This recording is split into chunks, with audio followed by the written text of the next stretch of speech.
melanjutkan slide saya, membaca apa yang saya sampaikan di sini ya. Topik bahasanya adalah nanti kita akan membahas tentang pengertian masalah gizi, faktor-faktor penyebab masalah gizi, gangguan dan penanggulangannya. Kemudian ada juga tentang pengertian status nutrisi dan bagaimana mengukur status nutrisi seseorang menggunakan indikator gizi yang sudah terstandar. Baik, ini ada sedikit ulasan atau cerita. Silahkan dibaca dulu. Saya beri waktu mungkin ada sekitar 5 slide, 5 menit ya. Silakan.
Ketiga.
Baik adik-adik, paparan tadi menyatakan bahwa ada banyak masalah kesehatan di Indonesia, salah satunya adalah tentang masalah gizi.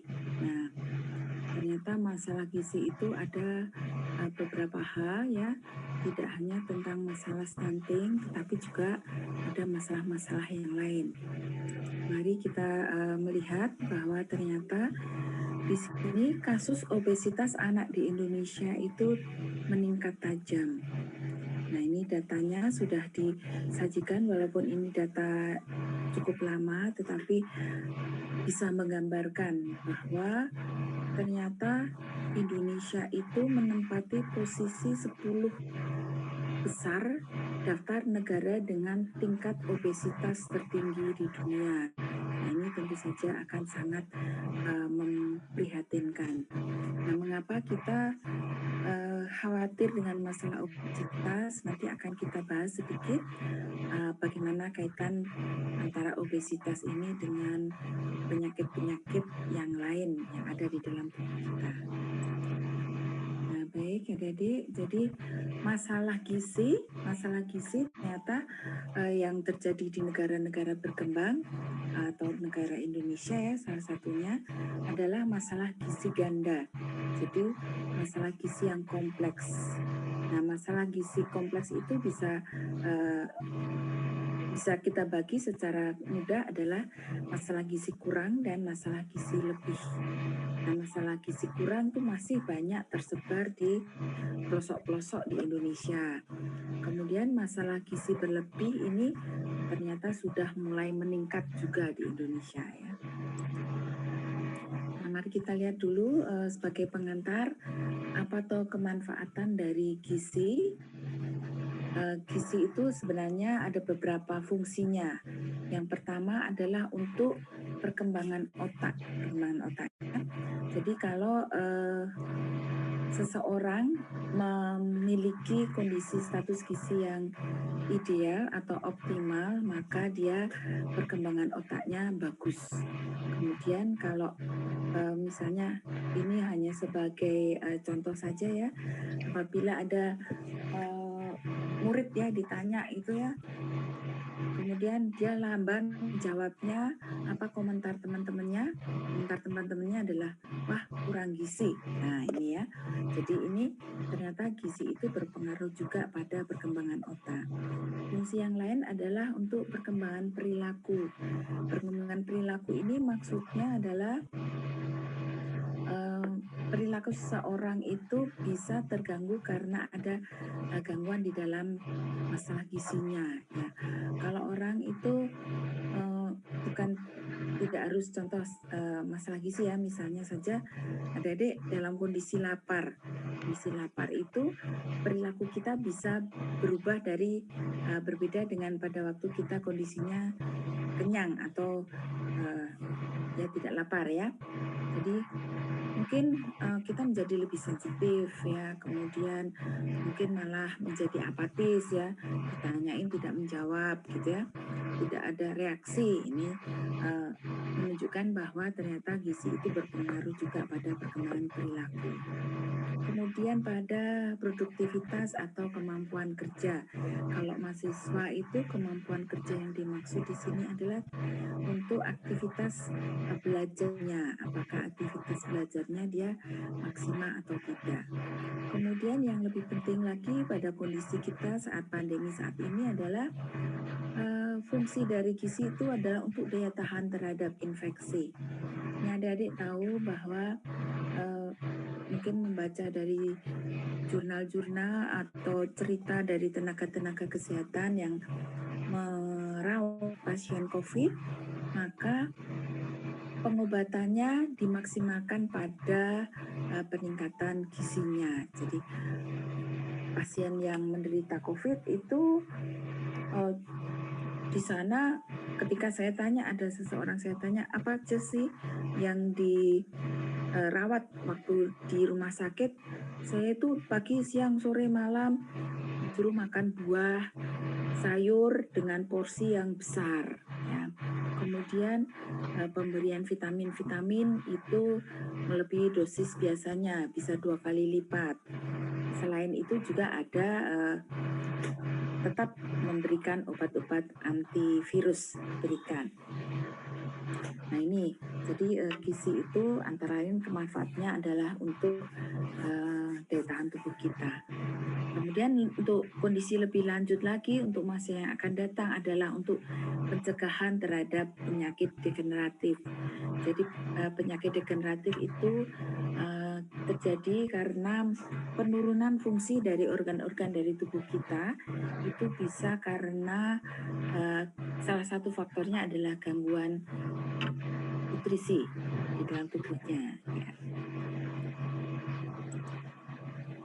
Apa saja tuh faktor-faktor yang mempengaruhi kebutuhan gizi seseorang?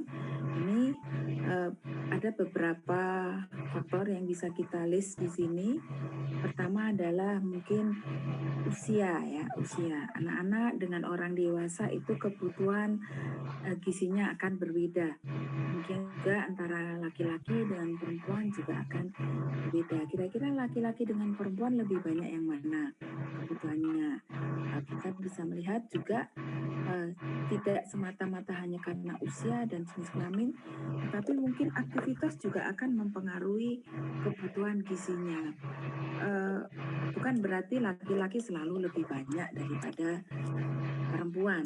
Ya, jadi kalau perempuannya itu dia kerjanya dengan otot ya, aktivitasnya berat, misalnya dia bekerja sebagai buruh, maka kebutuhan gizi juga dia akan lebih banyak. Bisa juga sekarang banyak ya kondisi susah kerja begini, ada tukang becak perempuan juga. Nah ini berarti kebutuhan gizi dia juga akan berbeda, mungkin lebih banyak daripada yang laki-laki, tetapi dia aktivitasnya lebih sedikit. Ya.